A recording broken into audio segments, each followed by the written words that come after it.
तो नमस्कार साथियों, जय हिंद। आप सभी लोगों का स्वागत है आज की इस क्लास में। आज हम लोग देखेंगे एसएससी जीडी रीजनिंग सॉल्यूशन में 20 फरवरी 2024 का शिफ्ट नंबर 3। जैसा कि आप लोग जानते हो कि जीडी की नोटिफिकेशन आ चुकी है और हम लोग जीडी के ऊपर एक सीरीज बना रहे हैं जिसमें मैं आप लोगों को रीजनिंग और क्वांट्स के हर शिफ्ट में हुए क्वेश्चन के आंसर बता रहा हूं डिटेल में।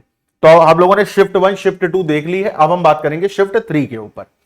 तो चलो भाई शुरू करते हैं। सबसे पहला क्वेश्चन, एक सेकंड रुकना।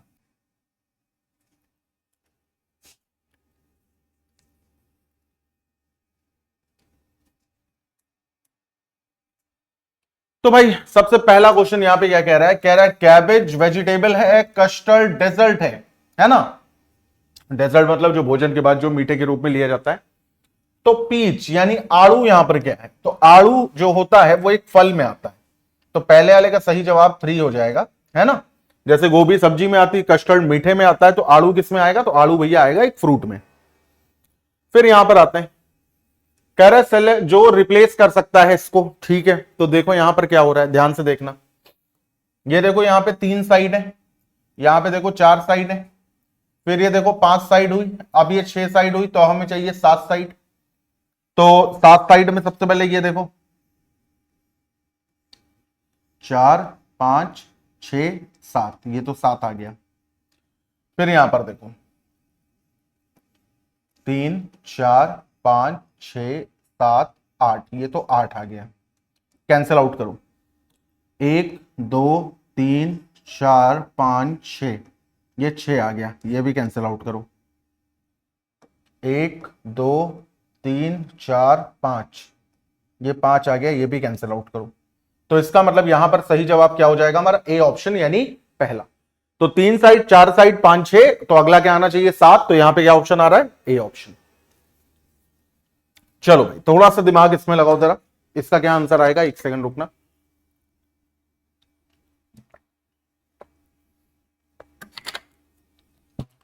हाँ ये वाला देखते हैं क्वेश्चन।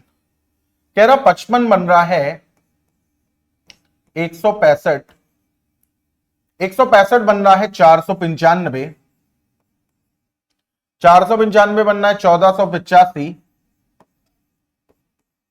फिर ब्लैंक है यहां पर। तो अगर मैं देखूं तो यहां पे 3 गुना हो रहा है। 55 का 3 गुना कितना होता है भैया? 165 होता है ना। 5 नहीं 15, 5 नहीं 15। यहां पर देखो 16 3 48 और 15 495 होता है।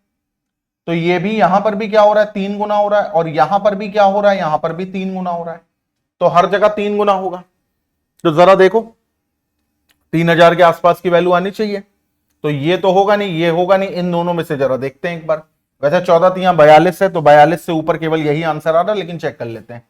तो 5 इंटू 3 15, एक कैरी लग गया। 8 इंटू 3 24 और एक 25, 2 कैरी लग गया। 4 इंटू 3 12, 2 कैरी था तो ये 14 हो गया।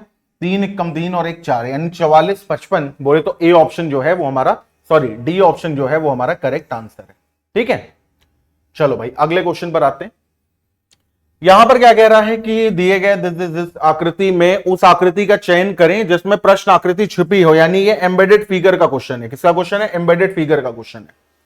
तो अब अगर हम देखें यहां पर, तो ये आकृति को जरा एक बार ध्यान से देखो। ये एक सीधी लाइन है, फिर ऐसे एक लाइन जा रही है, ऐसे जा रही है, और ऐसे जा रही है, और ऐसे जा रही है। ये है ये लाइन। ठीक है, तो अब अगर हम यहां पर देखें तो सीधी लाइन तो हमें यहां पर भी दिख रही है, फिर एक लाइन ऐसे जा रही है ना, फिर इधर से कोई लाइन नहीं जा रही है। यहां पर देखो तो सीधी लाइन दिख रही है, फिर इधर जा रही है, लेकिन फिर इस तरीके से नहीं, यहां पर भी मैच नहीं हो रही है। यहां पर अगर हम देखें तो सीधे जा रही है, फिर ये इधर से आ रही है, फिर ये इधर जा रही है, और ये इधर जा रही है। तो ये ऑप्शन हमारा बी ऑप्शन, ये बिल्कुल सही हो जाएगा। ठीक है, तो बी ऑप्शन हमारा करेक्ट आंसर आ जाएगा। ये क्वेश्चन है हमारा किसका? ये क्वेश्चन है हमारा कोडिंग डिकोडिंग का, और ये इसको हम लोग किस तरीके से सॉल्व करेंगे? देखो यहां पर क्या कह रहा है क्वेश्चन नंबर 5 में कि यहां पे लिखा हुआ है अमृतसर। तो अमृतसर, और अमृतसर का कोड यहां पर क्या है? MAIR,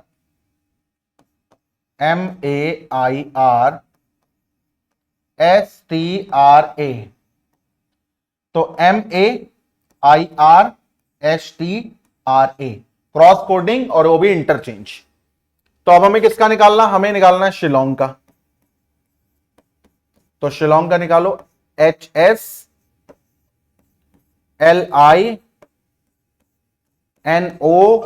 और उसके बाद G, तो ऐसे ही लिखेंगे फिर शिलोंग। अच्छा डबल एल, सॉरी वही मैं सोचूं यहां पे क्या हो रहा है, डबल एल है, LONG। तो यहां पे OL हो जाएगा और यहां पे हो जाएगा GN। तो ये बनेगा HSLI OLGN बोले तो थर्ड वाला ऑप्शन जो है वो हमारा करेक्ट हो जाएगा। ठीक है, चलो आराम आराम से करते हैं, देखो प्यार से हर एक चीज समझते हैं। जीडी में कोई ऐसा लेवल नहीं है कि आपको मुश्किल है, बहुत इजी पेपर आता है। फिर आगे देखते हैं यहां पर, ये क्वेश्चन एनालॉगी का है और इसको हम लोग किस तरीके से करेंगे। तो यहां पर है PTX है और ये PTX क्या बनना है, तो ये बनना है RVZ। PTX से क्या बनना है, बनना RVZ। +2 यहां पर हो रहा है, +2 यहां पर हो रहा है, +2 यहां पर हो रहा है, यानी हर जगह क्या हो रहा है भैया, +2। तो अब हमें किसका निकालना, अब हमें निकालना है CGX का। तो CGK का तो 3 2 5 7 2 9 और 11 और 2 13। तो यहां पर भी हम लोगों ने क्या कर दिया, हर जगह +2। तो EIM बोले तो 1 ऑप्शन, यानी पहला ऑप्शन हमारा करेक्ट आंसर होगा। तो एनालॉजी में इसका जो लॉजिक लग रहा था वो क्या लग रहा था, तो लग रहा था +2। आगे बढ़ते हैं, क्वेश्चन नंबर 5। 5 दोस्त हैं, लंदन, मैड्रिड, पेरिस, रोम, वियना। ये एक सर्कल में बैठे हैं, सबके सब कहां देख रहे हैं भैया, सेंटर की ओर देख रहे हैं। तो ये पांचों दोस्त हैं, 1 2 3 4 5। फिर क्या कह रहा है, मैड्रिड जो है वो पेरिस के लेफ्ट में है। तो हमने पेरिस को यहां पर बनाया, पेरिस के लेफ्ट में हमने कर दिया मैड्रिड। मैड्रिड जो है वो पेरिस के इमीडिएट लेफ्ट में है। रोम जो है वो लंदन और वियना के बीच में है। तो लंदन और वियना यहीं इन्हीं दोनों में से एक होंगे और ये तय है कि रोम तो यहीं पर ही होगा। वियना जो है वो पेरिस के राइट में है, तो वियना यहां पर आ जाएगा, तो लंदन यहां पर आ जाएगा। अब हमसे यहां पर क्या पूछा जा रहा है कि मैड्रिड के लेफ्ट में क्या है, तो मैड्रिड के लेफ्ट में लंदन। मैड्रिड के लेफ्ट में क्या है, तो मैड्रिड के लेफ्ट में लंदन है। ठीक है, चलो आगे बढ़ते हैं, अगले क्वेश्चन पर आते हैं।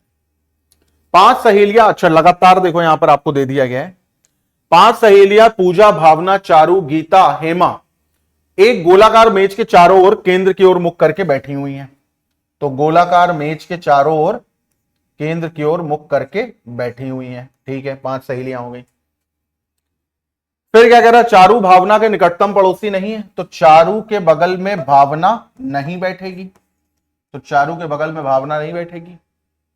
भावना हेमा के बाएं दूसरे स्थान पर है, तो यहां पर हेमा को बनाओ। हेमा के बाएं दूसरे स्थान पर कौन है भैया, भावना है। हेमा के बाएं दूसरे स्थान पर कौन है, भावना है। गीता भावना और हेमा के निकटतम पड़ोसी नहीं है। अब देखो, भावना के बगल में चारू नहीं बैठेगी, तो चारू यहां नहीं बैठेगी, चारू यहां नहीं बैठेगी, तो चारू फिर यहां बैठेगी क्योंकि एक ही जगह खाली बची। गीता भावना और हेमा के निकटतम पड़ोसी में नहीं है, तो गीता जो है, नहीं सॉरी, निकटतम पड़ोसी है, तो भावना और हेमा के निकटतम पड़ोसी में कौन आ जाएगा, गीता आ जाएगा। तो एक ही सहेली यहां पर बची, कौन बची भाई, पूजा। तो पूजा हमारी ऊपर आ जाएगी। अब यहां पर क्या कह रहा है, कह रहा है हेमा के ठीक दाएं कौन बैठा है, तो हेमा के ठीक दाएं चारू बैठी है। बस आंसर आ गया। हेमा के ठीक दाएं और कौन बैठा है, तो हेमा के ठीक दाएं और चारू बैठी है। ऐसा नहीं है, रीजनिंग ही हम लोग आराम से कर रहे हैं। हम लोग मैथ्स भी बड़े आराम से कर रहे थे, आप तो देख ही रहे थे ना। मतलब कॉन्सेप्ट के नाम पे ज्यादा चीजें अभी तक जीडी में नहीं पूछी जाती। बड़ा इजी, बहुत प्यारा पेपर है। अब जैसे ये वाला क्वेश्चन देखो, यहां पर क्या कह रहा है भाई, OPQ। तो ये देखो OPQ के बाद क्या है, R है, तो यहां पे R हो जाएगा। तो शुरुआत R से होगी, 2 ऑप्शन हमने ऐसे काट दिए। OPQRST OP, तो R के बाद P आ रहा है। OPQRST और फिर OPQRST, तो RPTS मतलब ये सेकंड वाला ऑप्शन हमारा आंसर आ जाएगा। बस यही आंसर है। कह रहा है कि दिए गए समीकरण को सही बनाने के लिए किन 2 संख्या को परस्पर बदलना चाहिए, 3 और 5। तो अगर हम यहां पे 3 कर दें और अगर हम यहां पे 5 कर दें तो 3/14 करके हम कुछ कर पाएंगे? नहीं कर पाएंगे। अगर हम यहां 6 कर दें और अगर हम यहां 14 कर दें तो 5/6 कुछ होगा? नहीं होगा, हटाओ इसको। अगर हम 8 और 5 कर दें तो यहां 5 कर दें और यहां 8 कर दें तो 7 8 56 और बटे में कर दो 14, 14 चौक 56, 8 4 12, 12 में 3 गया 6। करके देखते हैं एक बार इसको, वरना 8 7 कर देंगे। 8 प्लस 7 गुणे 5 बटे में कर दिया भैया 14, माइनस का 3 नहीं हो पाएगा। अच्छा नहीं सॉरी, यहां पर तो ये तो हमने चेंज ही कर दिया है ना, इसको 5 लिखो ना, 5 प्लस 7 गुणे 8 फिर बटे में करो 14। तो 2 से जाएगा 4 बार में, 2 से जाएगा 7 बार में, 7 से 7 कट गया और माइनस का हो गया 3। तो 5 4 9, 9 माइनस 3 6, तो यानी तीसरा वाला सही हो जाएगा। ठीक है, तो करेक्ट आंसर क्या आ जाएगा? तीसरा वाला आ जाएगा। कह रहा दिए गए शब्दों को शब्दकोश क्रम में अनुसार करने के बाद कौन सा अक्षर चौथे स्थान पर यानी सबसे आखिरी में आएगा? तो WHE WHE WHE WHE, तो E के बाद A आ रहा है तो ये तो भैया नंबर 1 पे आ जाएगा। फिर N आ रहा है, E आ रहा है, E आ रहा है, तो ये तो नंबर 4 पे आएगा और यही हमारा आंसर हो जाएगा। अगर कोई पूछे क्या आंसर होगा तो हम कहेंगे यही हमारा आंसर होगा। ठीक है, थर्ड वाला। अब यहां पर देखो भाई UD F6, तो UD F6 फिर VF19 फिर क्वेश्चन मार्क है और फिर XJO15 है। ठीक है भाई, तो यहां पे UDF6 है, तो देखो ये 21 है, ये 22 है, ये 24 है, तो ये 23 होगा, 23 माने W होगा। अब W से देखो ये ऑप्शन कैंसिल हो गया, ये ऑप्शन कैंसिल हो गया। D यानी 4 होता है, 4 में 2 जोड़ा तो यहां पे 6 आ गया, तो 6 में यहां पर 2 जोड़ेंगे तो 8 आएगा, 8 माने H, और H में 2 जोड़ोगे तो ये देखो आ रहा है, तो WH, तो ये ऑप्शन कैंसिल आउट हो गया। अब यहां से देखो आपके ऊपर है, आप चाहें तो पूरा सॉल्व करें, आप चाहें तो पूरा ना भी सॉल्व करें, इसमें कोई प्रॉब्लम नहीं है। ठीक है, चलो फिर आगे बढ़ते हैं, अगले क्वेश्चन पर आते हैं। ये क्वेश्चन आ गया आपका कोडेड रक्त संबंध का, और इसको देखो किस तरीके से करेंगे। यहां पर कह रहा O प्लस N, प्लस का मतलब क्या होता है? भाई, तो O भाई है किसका? N का। O भाई हो गया किसका? N का। N प्लस N, प्लस का मतलब भाई, तो N भाई हो गया किसका? M का। तो N भाई हो गया किसका? M का। माइनस का मतलब क्या है भैया? हस्बैंड, तो M हस्बैंड हो गया किसका? यहां पे क्या लिखा हुआ है? L का। तो L इन दोनों की भाभी हो गई और M की पत्नी हो गई। तो O L से किस प्रकार संबंधित है? तो भाई देवर के रूप में संबंधित है, लेकिन यहां ऑप्शन में ही नहीं है। प्लस का मतलब भाई है, माइनस का मतलब पति है, तो O भाई है N का, N भाई है M का, और M पति है L का। तो O L से किस प्रकार संबंधित है? तो यहां पर भाई नहीं होगा, यहां पर ब्रदर इन लॉ होगा। आंसर क्या हो जाएगा यहां पर? यहां पर आंसर होगा ब्रदर इन लॉ। ठीक है, सही जवाब यहां पे क्या होगा? Brother in law.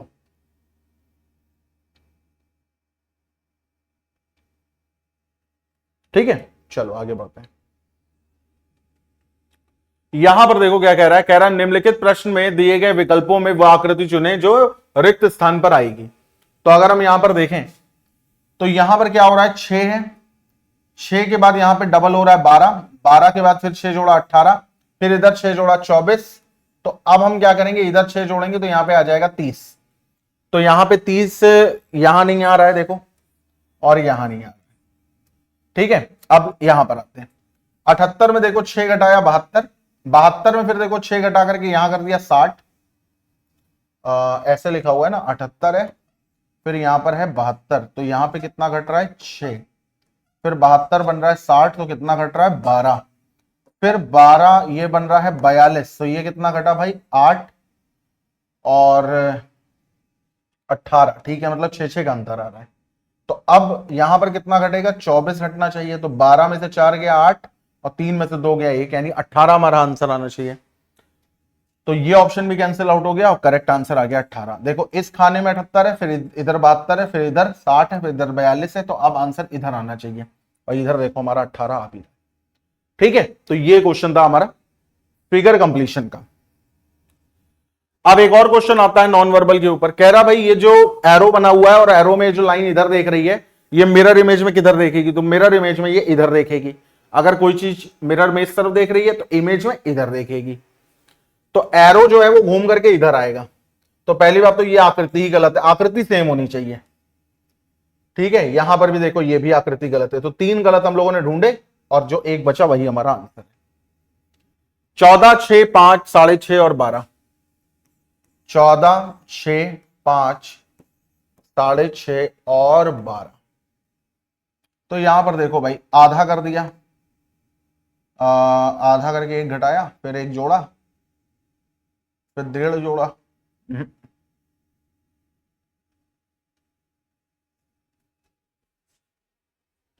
ठीक है, देखो इधर ये हो जाएगा इंटू 0.5 यानी 7 -1। ये हो जाएगा इंटू 1 -1। ये हो जाएगा इंटू 1.5। अब ये 1.5 करो जरा, 5 और 5 का आधा यानी 2.5, 7.5, और फिर से यहां पे कर दिया -1। फिर ये हो जाएगा इंटू 2 तो 13, और 13 में एक घटा दो तो 12। फिर ये हो जाएगा इंटू 2.5, तो 12 का 2.5 गुना करो, 12 का 2 गुना 24, 12 का आधा 6, 30, और 30 में एक घटाओ तो यहां पे कितना पाओगे? तो यहां पे पाओगे 29। 29 कहां पर आ रहा है? डी ऑप्शन या फिर फोर्थ ऑप्शन में, जैसा आप बोलना चाहें। तो ये क्वेश्चन हो सकता है थोड़ा बहुत ट्रिकी हो, लेकिन जो प्रैक्टिस करते हैं उनके लिए आसान है। आगे बढ़ते हैं। यहां पर कह रहा है दिए गए इक्वेशन में चिन्हों को आपस में बदलने पर समीकरण 1, 2 में मान क्रमशः x की वैल्यू x मल्टीप्लाई और plus after interchanging the two sign what will be the value of equation 1 and 2 respectively. अच्छा ठीक है, प्लस और मल्टीप्लाई को बदल देना है, तो यहां प्लस कर देना है, यहां मल्टीप्लाई कर देना है। तो 18/3 6 हो जाएगा, 6 - 4 + 2 × 8, तो ये 14 हो जाएगा, और ये 6 हो जाएगा। 14, 6, 20 - 4 16, तो 16 केवल एक ही जगह आ रहा है। यहां पर देखो, यहां प्लस कर देंगे और यहां कर देंगे मल्टीप्लाई है, तो यहां मल्टीप्लाई कर देंगे। 18 यहां पर हो जाएगा, 3/6 में यहां पर आ जाएगा, 3/6 में यहां पर आ जाएगा 1/2। ये तो यार दिक्कत हो जाएगी फिर। 18 + 3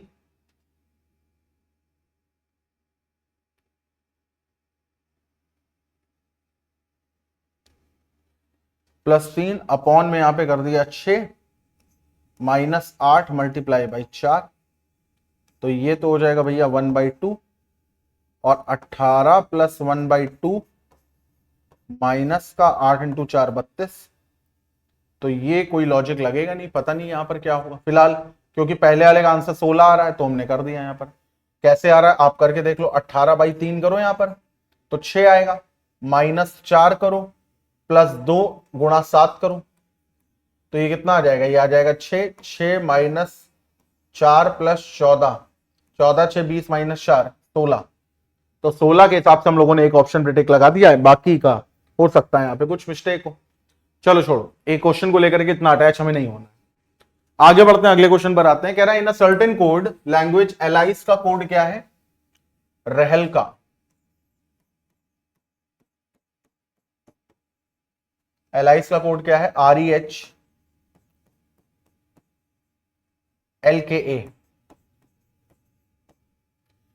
तो अगर हम यहां पर देखें तो देखो भाई, 1 है, ये 12 है, ये 12 है, ये 9 है, ये 5 है, और ये 19 है, ये 18 है, ये 5 है, ये 8 है, ये 12 है, ये 11 है, ये 1 है। तो अब अगर मैं देखूं यहां पर, तो ये हो जाएगा -1, ये हो जाएगा +0, ये हो जाएगा -1, ये हो जाएगा +0, ये हो जाएगा -1, ये हो जाएगा +0, यानी -1 उसके बाद सेम, फिर -1, फिर सेम, या आप ऐसे ही बोल सकते हैं -1 + 0, -1 + 0, -1 + 0। ये लॉजिक इसमें लग रहा है। तो अब अगर इसी लॉजिक पे हम बैलेट को लगा करके देखें, BALLET, बैलेट, तो यहां पर क्या आएगा, -1s और उसके बाद e लिख दो, फिर 12 में 1 गया 11, फिर l लिख दो, फिर 1 में 1 गया z और फिर b लिख दो। तो SEKLZB, SEKLZB यानी कि ये सेकंड वाला ऑप्शन। तो ये भी क्वेश्चन अच्छा था क्योंकि इसमें भी आपको सोचने पे थोड़ा बहुत मजबूर होना था कि आखिर इसका लॉजिक क्या निकालेंगे या कैसे आएगा। चलो भाई अब यहां पर आते हैं, ये क्वेश्चन है हमारा सिलोजिज्म का। यहां पर क्या कह रहा है, सारे पेन जो है वो स्टेशनरी आइटम है। तो सारे पेन जो है वो क्या है भैया, तो वो स्टेशनरी आइटम है। फिर कह रहा है कुछ स्टेशनरी आइटम रबड़ है, कुछ स्टेशनरी आइटम रबर है। अब कह रहा सभी मार्कर पेन है, सभी मार्कर पेन है, तो मार्कर सारे यहां रख दो, सभी मार्कर पेन है। अब कह रहा कुछ स्टेशनरी आइटम रबड़ नहीं है, स्टेशनरी आइटम रबड़ नहीं है। तो देखो जब ऑल हमारा पॉजिटिव होता है, सम हमारा पॉजिटिव होता है, ऑल हमारा पॉजिटिव होता है, पॉजिटिव पे नेगेटिव कभी नहीं लगता, सम नॉट नेगेटिव है। Some marker are not stationery item, कुछ मार्कर स्टेशनरी आइटम नहीं। अभी मैंने बोला पॉजिटिव स्टेटमेंट पर नेगेटिव कंक्लूजन नहीं लगता।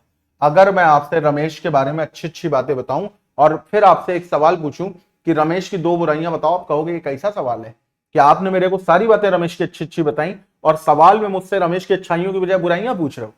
तो वैसे ही स्टेटमेंट अगर पॉजिटिव दी है तो कंक्लूजन नेगेटिव नहीं लगता। तो इसमें आएगा नाइदर 1 नॉर 2। क्वेश्चन नंबर 20 पर आते हैं। कह रहा भाई इसको अगर हमें कंप्लीट करना है तो इन चारों में से कौन सा उठा करके रखेंगे। सबसे पहले तो तुम खुद ही ये देखो, यहां पर एक ये आएगा और एक ये आएगा। तो यहां पर ये आना चाहिए, इसके बगल में ये आना चाहिए। ये देखो ये ऐसे है तो ये गलत है, ये देखो ये ऐसे है तो ये गलत है, ये देखो ये ऐसे है तो ये गलत है। कौन सी टेक्निक लगाई, तो जो लोग शुरू से इस वीडियो से जुड़े उनको पता है 3 वॉट टेक्निक लगाई। तो यहां पर क्या आंसर आ जाएगा, सेकंड वाला। ठीक है, क्योंकि 3 गलत है, जो एक बचा वही हमारा सही है। तो इसी के साथ हम लोगों ने आज की क्लास और आज की बात खत्म कर दी। तो भाई अगर आपको वीडियो अच्छा लगा हो तो लाइक करना, शेयर करना और सब्सक्राइब करना। और टेलीग्राम चैनल जो है उसका लिंक आपको डिस्क्रिप्शन बॉक्स में दिया हुआ है। और आपको जाने से पहले मैं एक बात और बता दूं कि कंटेंट के नाम पे अब आपको डेली कुछ चीजें मिलेंगी। और वो चीजें क्या है, तो भाई आपको स्टैटिक जीके का क्विज मिलेगा।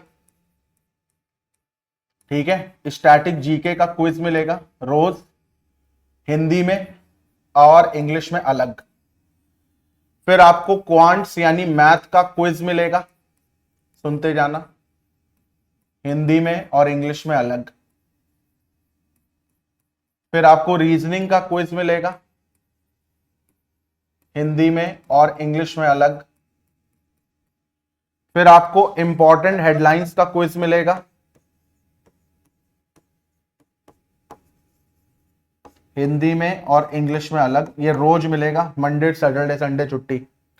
और उसके बाद फिर स्टैटिक जीके हो गया हमारा। हाँ, फिर आपको मिलेगा डेली करंट अफेयर्स का पीडीएफ, हिंदी में अलग इंग्लिश में अलग।